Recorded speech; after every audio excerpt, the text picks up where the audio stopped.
الحمد للہ وکفا والصلاۃ والسلام علی من لا نبی بعدہ۔ آج کی نشست میں آپ کا سوال یہ ہے کہ جاوید غامدی صاحب اسلامی اسکالر ہیں اور کبھی کبھار شرعی مسائل بھی بتاتے ہیں، تو کیا ہم انہیں سن سکتے ہیں اور ان پر اعتماد کر سکتے ہیں؟ یہ آپ کا سوال ہے۔ دیکھیے، جاوید غامدی صاحب تو ایک ڈاکٹر ہے اور یہود و نصارہ کا بنایا ہوا ایک اسکالر ہے۔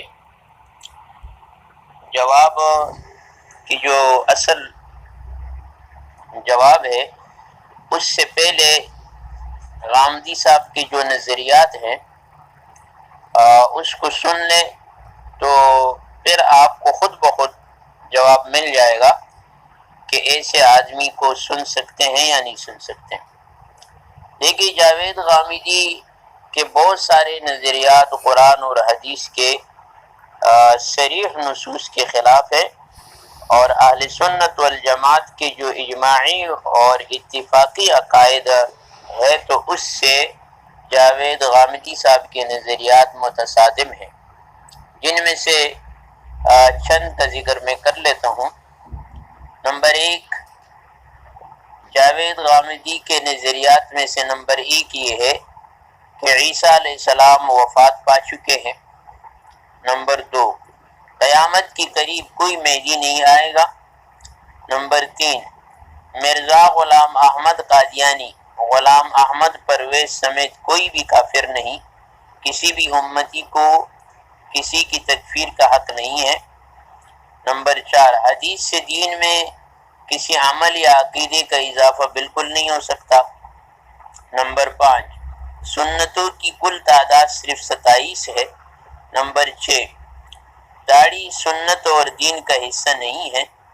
نمبر سات، اجماع دین میں بدعت کا اضافہ ہے۔ نمبر آٹھ، مرتد کی شرعی سزا نبی کریم صلی اللہ علیہ وسلم کے زمانے کے ساتھ خاص تھی۔ نمبر نو، رجم اور شراب نوشی کی شرعی سزا حد نہیں۔ نمبر 10، اسلام میں فساد فی الارض اور قتل نفس کے علاوہ کسی بھی جرم کی سزا قتل نہیں ہو سکتی۔ نمبر 11، قرآن پاک کی صرف ایک قرات ہے، باقی قراتیں عجم کا فتنہ ہے۔ نمبر 12، فقہاء کی آراء کو اپنے علم و عقل کی روشنی میں پرکھا جائے گا۔ نمبر 13، ہر آدمی کو اجتہاد کا حق ہے، اجتہاد کی اہلیت کی کوئی شرائط متعین نہیں، جو سمجھے کہ اسے تفقہ فی الدین حاصل ہے وہ اجتہاد کر سکتا ہے۔ نمبر 14، نبی کریم صلی اللہ علیہ وسلم اور صحابہ کرام کے بعد غلبہ دین کے خاطر اقدامی جہاد ہمیشہ کے لیے ختم ہے۔ نمبر 15، تصوف عالمگیر ضلالت اور اسلام سے متوازن ایک الگ دین ہے۔ نمبر 16، حضرت امام حسین رضی اللہ تعالیٰ عنہ باغی اور یزید بہت متحمل مزاج اور عادل بادشاہ تھا، واقعی کربلا 100% افسانہ ہے۔ نمبر 17، مسلم اور غیر مسلم اور مرد اور عورت کی گواہی میں فرق نہیں ہے۔ نمبر 18، زکوٰۃ کی نصاب میں ریاست کو تبدیلی کا حق حاصل ہے۔ نمبر 19، یہود اور نصارہ کے لیے نبی کریم صلی اللہ علیہ وسلم پر ایمان لانا ضروری نہیں، اس کے بغیر بھی ان کی بخشش ہو جائے گی۔ موسیقی جائز ہے۔ نمبر 21، بت پرستی کے لیے بنائی جانے والی تصویر کے علاوہ ہر قسم کی تصویریں جائز ہے۔ نمبر 22، بیمہ جائز ہے۔ نمبر 23، یتیم پوتا دادی کی وراثت کا حقدار ہے، مرنے والی کی وصیت 1 ثلث تک محدود نہیں ہے، وارثوں کے حق میں بھی وصیت درست ہے۔ نمبر 24، سور کی نجاست صرف گوشت تک محدود ہے، اس کے بال، ہڈیوں، کال وغیرہ سے دیگر فوائد اٹھانا جائز ہے۔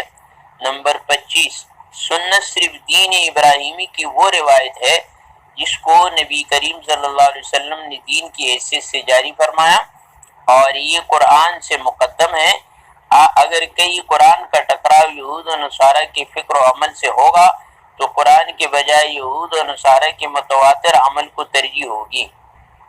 نمبر 26 عورت مردوں کی امامت کرا سکتی ہے۔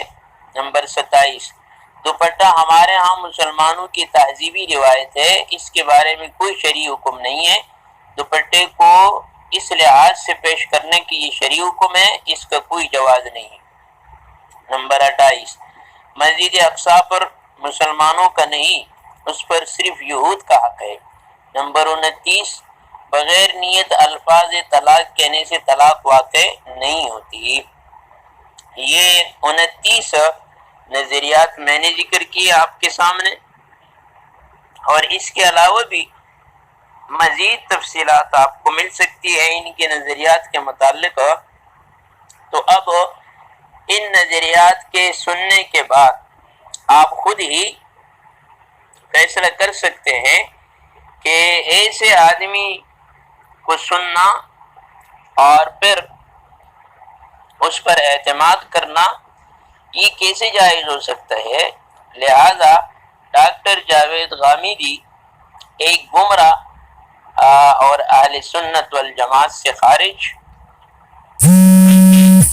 دائرہ اسلام سے بھی شاید خارج ہو، تو اس گمراہ شخص کے مسائل کو سننا، اعتماد کرنا یہ ہرگز بھی جائز نہیں ہے۔ اور جاوید غامدی اور اس قسم کے جو بھی لوگ ہیں ان سب سے عام مسلمانوں کو بچنے کی تاکید کرنی چاہیے، اور عام مسلمانوں کو بھی دیکھنا چاہیے کہ یہ کہاں سے یہ لوگ آتے ہیں، اور پھر ڈاکٹر ہوتے ہیں، اور جب یہ ڈاکٹری سے ڈکلیئر ہو جاتے ہیں اور وہاں کام کے نہیں رہتے، تو پھر یہ آ کر قرآن اور حدیث کو اپنا تخت مشق بنا لیتے ہیں اور لوگوں کو گمراہ کرتے ہیں۔ لہذا ایسے لوگوں کو سننا اور اس پر اعتماد کرنا یہ قطعاً جائز نہیں ہے، اور اس سے بچنا چاہیے۔ اللہ تبارک و تعالی ہمیں قرآن اور حدیث کی اور حق دین کی صحیح سمجھ اور اس پہ عمل کی توفیق عطا فرمائے۔ وآخر دعوانا ان الحمد للہ رب العالمین۔